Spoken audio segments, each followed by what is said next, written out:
नमस्कार दोस्तों, welcome to SG Edu centre daily current affair. SG Edu centre daily current affair में आप सबका स्वागत है। फ्रेंड्स, आज है 7th में और 7th में के जितने भी इंपॉर्टेंट करंट अफेयर है उसको हम लोग एमसीक्यू के थ्रू देखने का प्रयास करेंगे। आइए शुरू करते हैं।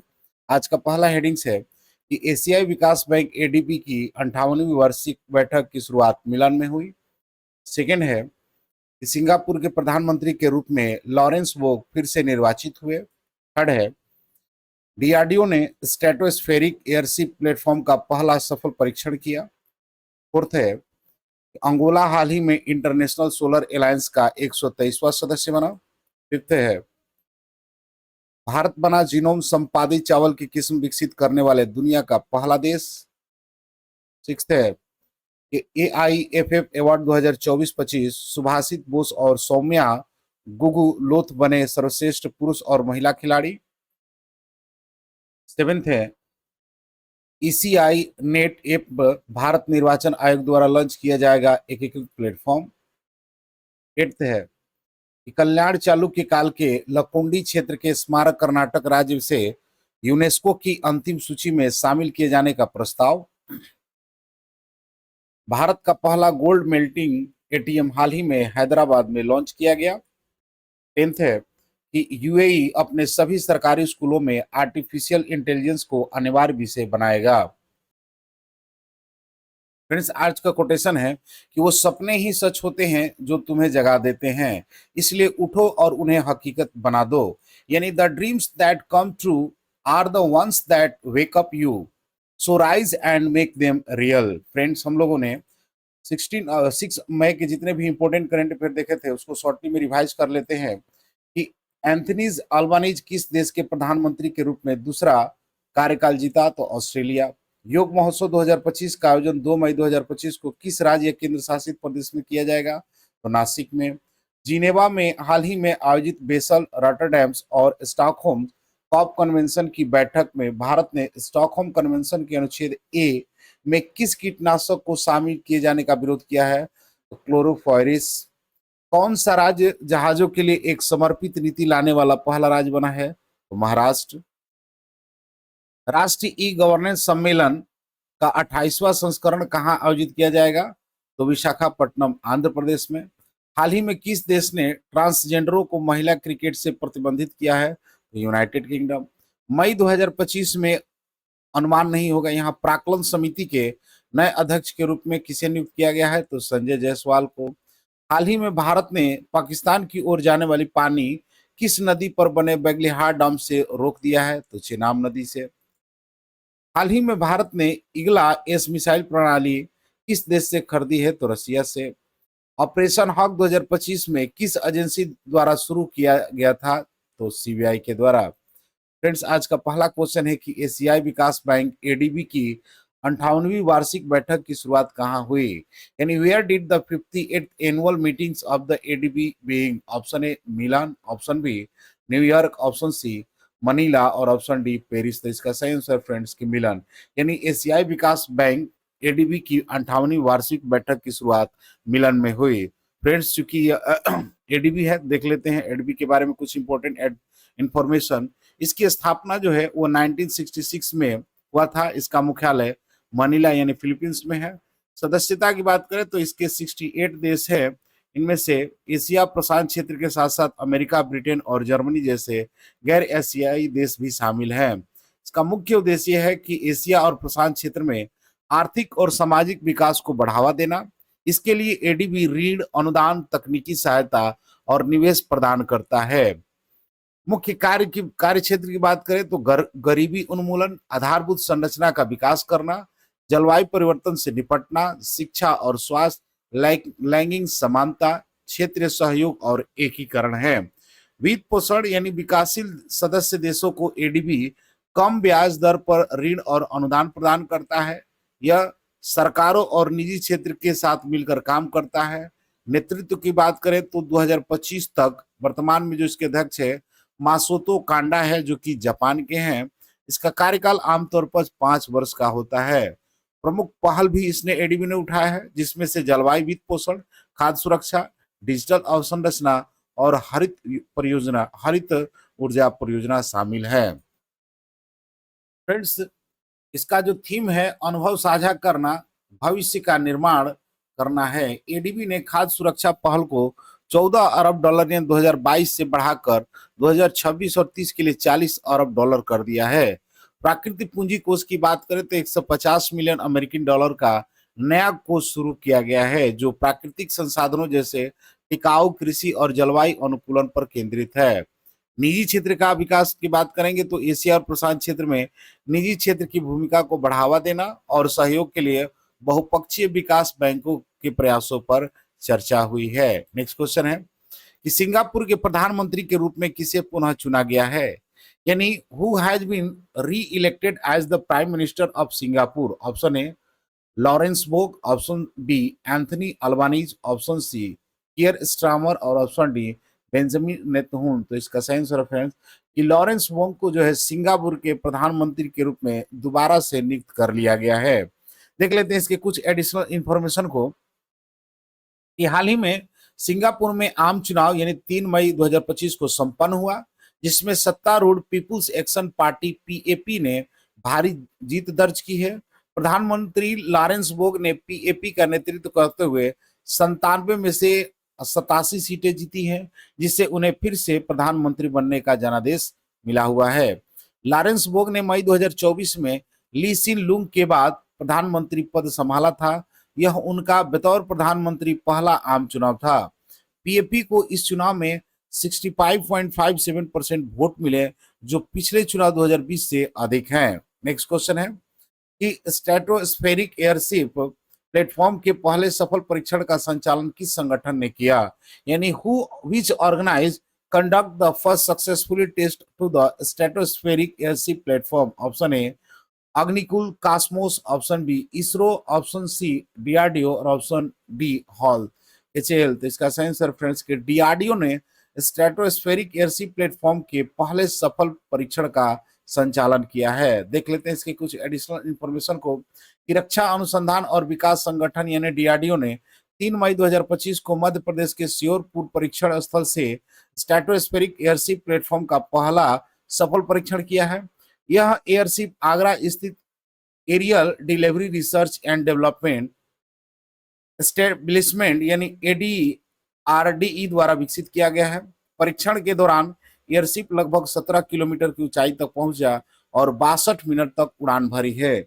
इस परीक्षण में सिस्टम के कई महत्वपूर्ण उपतंत्रों जैसे प्रेशर कंट्रोल और इमरजेंसी डिफ्लेक्शन सिस्टम की जांच की गई। नेक्स्ट क्वेश्चन है कि हाल ही में कौन सा देश इंटरनेशनल सोलर अलायंस का 123वां सदस्य बना है, यानी which has recently become the 130th members of the international solar alliance.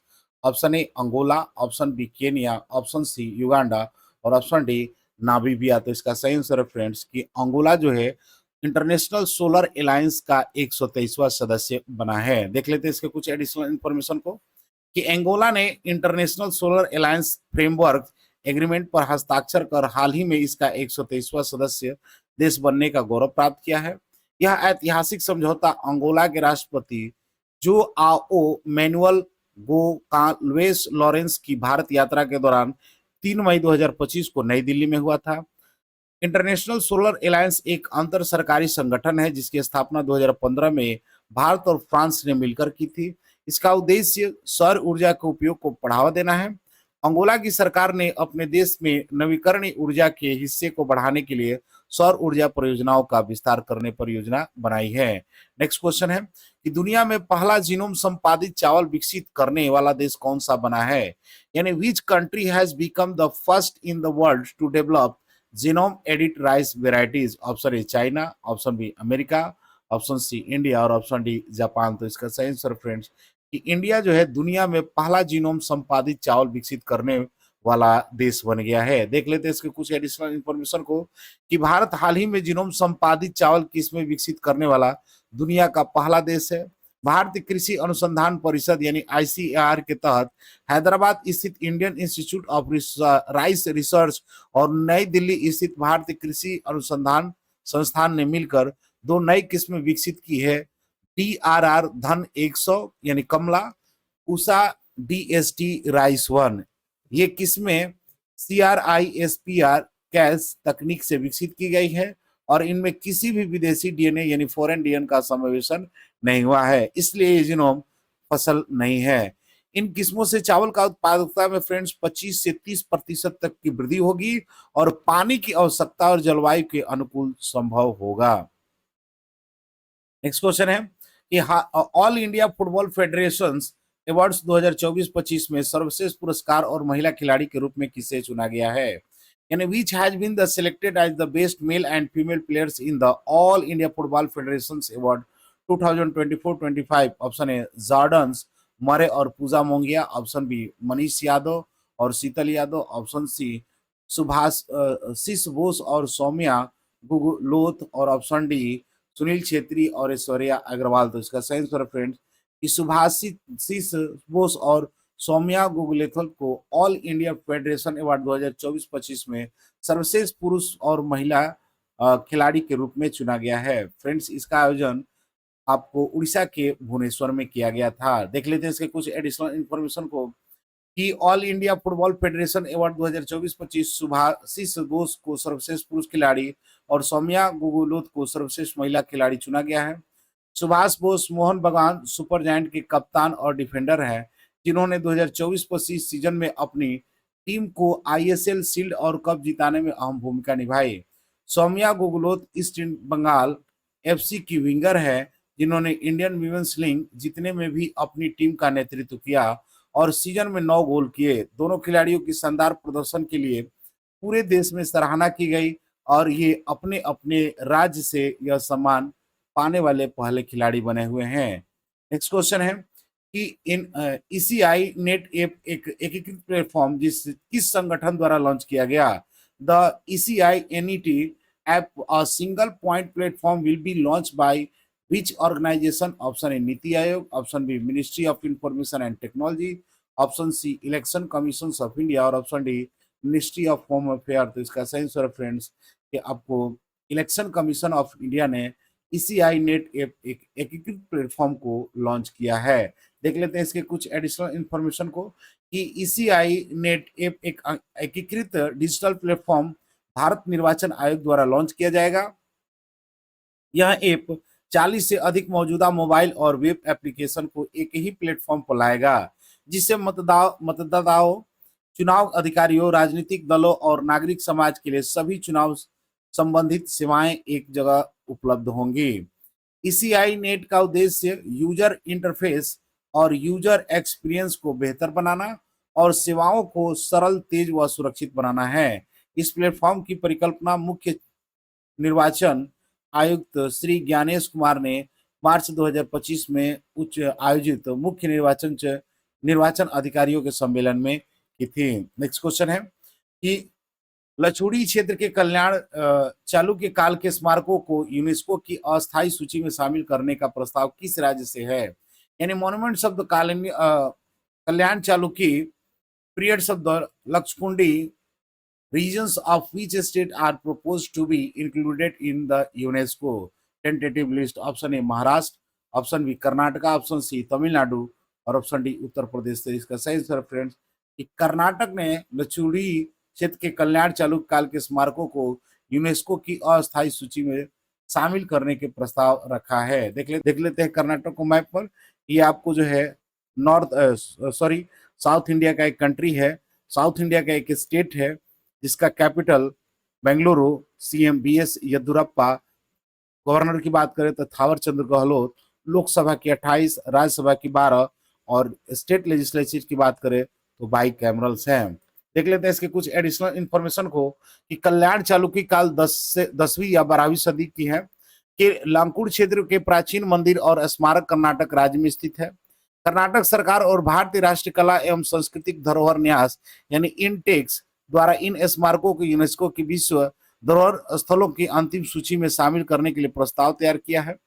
Lakkundi Gadag जिले में स्थित है और वहां के प्रमुख स्मारकों में काशी विश्वेश्वर, मणिकेश्वर, नेश्वर, ब्रह्म जनालय, मुसुकीना बावी आदि शामिल है। यह स्मारक वास्तुकला की बेसर शैली, आदित्य पत्थर की नक्काशी और प्राचीन जल संरचनाओं यानी कुंड या कुंड के लिए प्रसिद्ध है। नेक्स्ट क्वेश्चन है कि भारत का पहला गोल्ड मेल्टिंग एटीएम हाल ही में गोल्डन काइन द्वारा कहाँ शुरू किया गया है? In where has India's first gold melting ATM been unveiled by golden coin recently? Option A Mumbai, option B Bengaluru, option C new Delhi और ऑप्शन डी हैदराबाद। तो इसका सही आंसर है फ्रेंड्स कि हैदराबाद में भारत का पहला गोल्ड मेल्टिंग एटीएम हाल ही में शुरू किया गया है। देख लेते हैं इसके कुछ एडिशनल इंफॉर्मेशन को कि भारत का पहला गोल्ड मेल्टिंग एटीएम हाल ही में हैदराबाद तेलंगाना में गोल्ड सिक्का कंपनी द्वारा लॉन्च किया गया है। यह अत्याधुनिक एटीएम उपयोगकर्ताओं को सोना खरीदने, बेचने, जमा करने, पिघलाने, शुद्धता जांचने और तुरंत बैंक खाते में राशि ट्रांसफर करने की सुविधा देता है। इसमें आर्टिफिशियल इंटेलिजेंस, ऑगमेंटेड रियलिटी आधारित वेरिफिकेशन और फोटो कैप्चर जैसी सुरक्षा सुविधाएं भी शामिल है।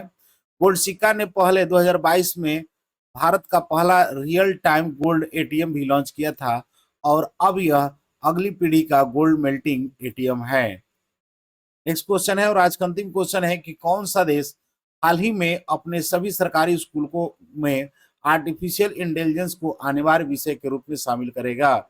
इन which country will recently included artificial intelligence as a compulsory subject in all government school? Option A China, option B UAE, option C America और option D none of this. तो इसका सही आंसर है फ्रेंड्स कि UAE जो है हाल ही में अपने सभी सरकारी स्कूलों में आर्टिफिशियल इंटेलिजेंस को अनिवार्य विषय के रूप में शामिल करेगा। देख लेते हैं इसके कुछ एडिशनल इंफॉर्मेशन को कि हाल ही में संयुक्त अरब इमारात ने घोषणा की है कि वह अपने आगामी शैक्षणिक वर्ष में अपने सभी सरकारी स्कूलों में आर्टिफिशियल इंटेलिजेंस की को अनिवार्य विषय के रूप में शामिल करेगा। यह निर्णय यूएई कैबिनेट द्वारा लिया गया है और इसका विषय बच्चों को तकनीकी रूप से सशक्त बनाना और भविष्य की आवश्यकताओं के लिए तैयार करना है। एआई पाठ्यक्रम में data, algorithm, machine learning application, नैतिक, डेटा प्राइवेसी और एआई के सामाजिक प्रभाव जैसे विषय शामिल होंगे। फ्रेंड्स, यह पहल यूएई को वैश्विक स्तर पर एआई शिक्षा में अग्रणी देशों में शामिल करती है। फ्रेंड्स, लास्ट वीडियो क्वेश्चन था कि ऑपरेशन हक 2025 में किस एजेंसी द्वारा शुरू किया गया था? तो इसका सही आंसर था ऑप्शन सी। यहाँ गलत हो गया है, ऑप्शन सी केंद्रीय जांच ब्यूरो के द्वारा। आज का क्वेश्चन है कि कौन सा देश हाल ही में अपने सभी सरकारी स्कूलों में आर्टिफिशियल इंटेलिजेंस को अनिवार्य विषय के रूप में शामिल करेगा? फ्रेंड्स, इसका आंसर कमेंट बॉक्स में जरूर दें। मिलते हैं अगले वीडियो में, तब तक के लिए जय हिंद।